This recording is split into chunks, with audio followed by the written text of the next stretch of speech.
কি রে, তুই এত তাড়াতাড়ি আবার হোস্টেলে ফিরে এলি? ছুটি তো ছিল, আর কিছুদিন থাকতে পারতিস। এমন তিনজনের মৃত্যু ঘটেছে, যার মধ্যে দুজন আমার খুব কাছে, আর একজনের বর্ণনা শুনেছি মাত্র। ঘটনাটা আমাকে খুলে বলতো। বাড়ি যাওয়া মানে সোনা দাদুর সঙ্গে আড্ডা। সোনা দাদু আমার দাদুর বড় ভাই। তিনি বিয়ে করেননি। কখনো ছিপ নিয়ে আমাদের সঙ্গে পুকুরে মাছ ধরা, আবার কখনো সোনা দাদুর মুখের মজাদার গল্প। এইভাবেই দিন কাটত। বাড়ি ফিরে গিয়েছি কিছুদিন পর, হঠাৎ মাঝরাতে সোনা দাদুর আর্তনাদ, বাঁচাও, কে আছো, বাঁচাও, বাঁচাও। সোনা দাদুর চিৎকার শুনে সবাই দৌড়ে গেল। ধাক্কা দিয়ে দরজা খুলে ঢুকে গেলাম। আমি অবাক হয়ে দেখলাম সোনা দাদুর মুখে চোখে গভীর আতঙ্কের ছাপ। দাদু কুটিসুটি মেরে বিছানার এক কোণে বসে আছে। কেঁপে কেঁপে চিৎকার করে বলল, কে কে ওখানে? ওকে চলে যেতে বলো, এক্ষুনি চলে যেতে বলো। আরে আরে, ও খাটের তলায় ঢুকছে কেন? ওকে এক্ষুনি চলে যেতে বলো। আমি খাটের নিচটা দেখে দাদুকে বললাম, কোথায় কে? কেউ নেই তো। আমি তো দেখলাম খাটের তলায় তো কেউই নেই। তারপর সোনা দাদুর মুখে একটু স্বস্তির ছাপ। তিনি বিছানার ওপর দিয়ে নিচের দিকে দেখে আবার চিৎকার করলো, দেখতে পাচ্ছিস না তোরা? ওই তো, আরে ওই তো কিলবিল করে ঘুরছে। যেতে বল ওকে, এক্ষুনি যেতে বল। কিলবিল করে ঘুরছে তার মানে সোনা দাদু মানুষের কথা বলেননি, সাপ বা বিছের কথা বলেছেন। কিন্তু উনি এটা কিভাবে ভাবলেন যে তাদের চলে যেতে বললে তারা চলে যাবে? তাদেরকে তো মারতে হবে। তারপর আমি টর্চটা নিয়ে আমি আবার বিছানার নিচে দেখলাম। টর্চের আলোয় বিছানার নিচটা পরিষ্কার দেখা যাচ্ছিল, কিন্তু কোথায় কোনো কিলবিলে প্রাণী নেই। তারপর ব্যাপারটা যেটা দাঁড়ালো, তারপর থেকে সোনা দাদু আর বিছানা থেকে নামতো না। দিনের বেলায় তবু বিছানার ওপরে চুপ করে বসে থাকতেন। মাঝে মাঝে নিজের মনে বিড়বিড় করে বকা ছাড়া আর কিছুই করতেন না। আর রাত হলেই ভয়ে আতঙ্কে চিৎকার করতেন। বিছানার এক কোণায় গুটিসুটি মেরে বসে থাকতেন। দুদিন কেটে গেল। দাদুর চিকিৎসা করছে আমাদের পরিবারের চিকিৎসক অরূপ হালদার। ওনাকে আমরা ভালোবেসে অরু কাকু বলে ডাকতাম। ওনার ডিগ্রির অভাব ছিল না, কিন্তু তাও তিনি শহরে যাননি। তিনি গ্রামের দুঃখী লোকের চিকিৎসা করতেন। সোমবার রাতে যখন অরু কাকু সোনা দাদুকে দেখতে এলো, তখনও সোনা দাদুর একই আতঙ্কিত চিৎকার করলো, ওকে যেতে বলো। আমি ওর কি ক্ষতি করেছি? ও কেন খাটের তলায় ঢুকছে? ওকে যেতে বলো। অরু কাকু অবাক হয়ে জিজ্ঞাসা করলেন, কে আছে কাকা? আপনি কি সব বলছেন? খাটের তলায় তো কেউ নেই, আর কেউ ছিলও না। সোনা দাদুকে বাড়ির সকলেই ওই একই প্রশ্ন কতবার জিজ্ঞাসা করেছি, কিন্তু কোনো উত্তর পাইনি। কিন্তু ওই দিন অরু কাকুকে বিড়বিড় করে বলতে লাগলেন, বড় বড় চোখ, চোখের মনি গলে গেছে, নাক পচে গেছে, নাকের ফুটোতে মাটি ভর্তি, কপালের মাঝখানে মস্ত একটা দাগ। ওই তো, ওই তো শুয়ে আছে। ওই তো শুয়ে শুয়ে আমাকে দেখছে। আর আর তোমরা বলছো কেউ নেই? ওই তো ওইখানে। কথা শুনে শরীরটা শিরশির করে উঠল। বাবা আর অরু কাকু বাইরে গেলেন, আমিও গেলাম তাদের পেছন পেছন। কাকার কি হয়েছে বলতো অরূপ? ভূতে টুতে ধরলো নাকি? আরে না, ভূত বলে কিছু হয় নাকি? ওটা একটা রোগ। ওই রোগে রুগী তার মনের রাগ, দুঃখ, উত্তেজনা প্রকাশ করার জন্য নানান ধরনের গল্প বানায়। সেই গল্পটা কারো কাছে শুনেছে বা কোথাও পড়েছে। তুই চিন্তা করিস না, আমি নিশ্চয়ই কিছু একটা ব্যবস্থা করব। তুই একটু খবর নে কাকা ওই গল্প কোথা থেকে জানতে পারে, তাহলে চিকিৎসা করাটা একটু সহজ হয়ে উঠবে। আমার তখনই মনে পড়ে গেল গ্রামে উত্তর দিকে একটা লাইব্রেরি ছিল। সেখানে প্রায়ই সোনা দাদু বই পড়তে যেতেন। আমি পরের দিনই বেরিয়ে পড়লাম সেই লাইব্রেরির উদ্দেশ্যে।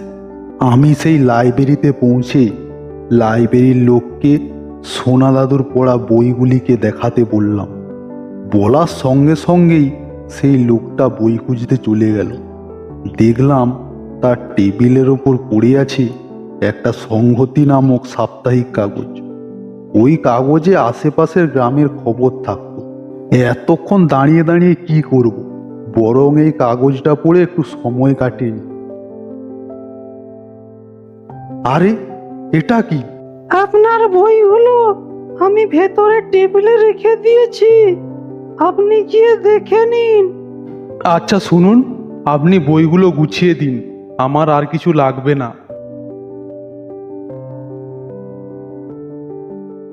ওই কাগজে আবার কি দেখলি যে লাইব্রেরি ছেড়ে চলে এলি?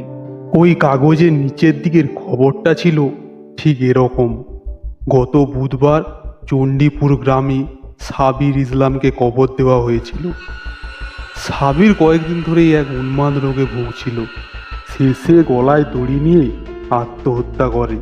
ঠিক ভোরবেলায় কবরের পাহারাদার দেখে সাবিরের কবরটা খোলা, আর কবরে তার লাশটাও নেই। কোথায় উধাও হয়ে গেছে এই বিষয়ে অনেকে অনেক কথা বলেছে, কিন্তু বেশিরভাগই লোকে বলেছে এটা ভৌতিক কাণ্ড। তার কবরের পাশে তার একটা ছবি ছিল। সেই ছবিতে স্পষ্ট দেখা যাচ্ছে তার ঝোলা চোখ, কপালের মাঝে মস্ত কাটা দাগ। কিন্তু একটা আশ্চর্য বিষয়, সেটা আবার কি রে?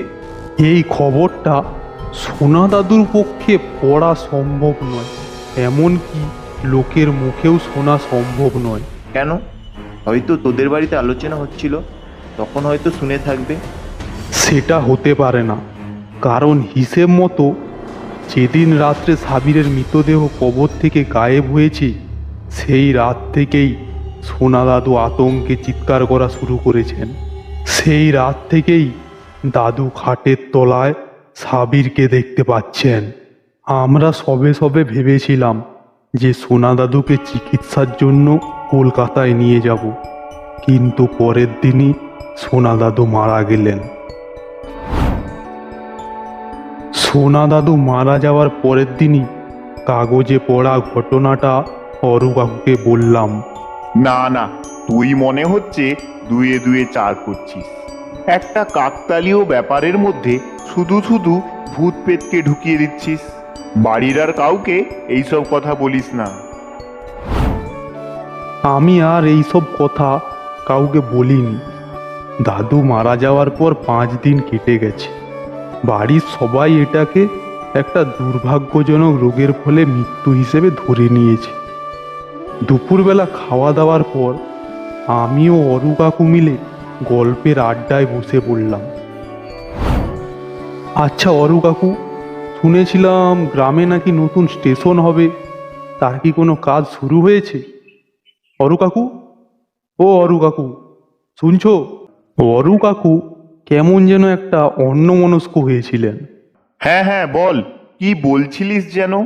কি হয়েছে কাকু, তোমাকে এমন দেখাচ্ছে কেন? কোনো চিন্তায় আছো নাকি?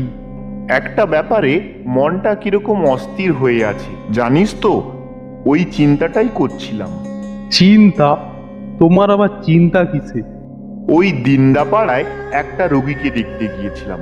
গত 5 দিন ধরে ভুগছিল, আজ মারা গেল। তাকে না বাঁচাতে পারলাম না। একেবারে তোদের সোনা দাদুর মতন কেস। তার মানে? গত 5 দিন ধরে শুতে পারছিল না, সারাদিন ভয়ে কাঁপছিল আর চিৎকার করছে। খাটের তলায় ওটা কি? ওকে চলে যেতে বলো। ও ওই রকম ভাবে আমার দিকে তাকিয়ে আছে কেন? অনেক ঔষধ দিলাম জানিস, কিন্তু কিছুতেই কিছু করতে পারলাম না।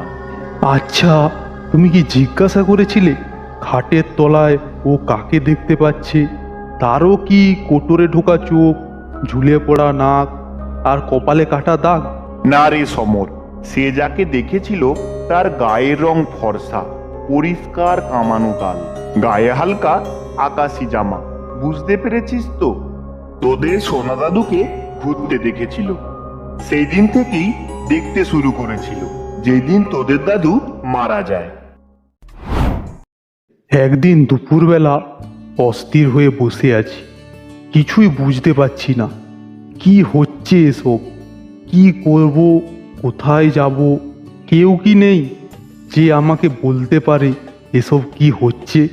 তখনই হঠাৎ মনে পড়ে গেল 2 দিন হয়ে গেল অরু কাকুকে দেখিনি। সত্যি কথা বলতে সেদিন দুপুরের পর থেকেই অরু কাকুকে আর দেখিনি। আমি আর কিছু না ভেবেই তখনই বেরিয়ে পড়লাম অরু কাকুর বাড়ির দিকে। অরু কাকুর ছোট্ট বাড়ি, বাড়িতে অরু কাকু ও তার দাদা থাকে। আমি ঘরের মধ্যে ঢুকে পড়লাম। অরু কাকুর দাদা আমাকে বলল, সমু, অরু ওর ঘরেই আছে। পরশু থেকে ওর শরীরটা ভালো নেই, যা গিয়ে দেখা করে আয়। আমি অরু কাকুর ঘরে ঢুকে অবাক হয়ে গেলাম। আমি কোনোদিনও অরু কাকুকে এরকম চুপ করে খাটের ওপর বসে থাকতে দেখিনি। কখনো দেখেছি উনি বই পড়ছেন, কখনো ক্যাসেটে গান শুনছেন, কখনো আবার 2 ভাই মিলে জমিয়ে দাবা খেলছেন। কিন্তু আজ এসব কিছুই না করে খাটের এক কোণে গুটিসুটি মেরে বসে আছি। তিনি দেখে বললেন, কে সমু, এসেছিস? আয় বস।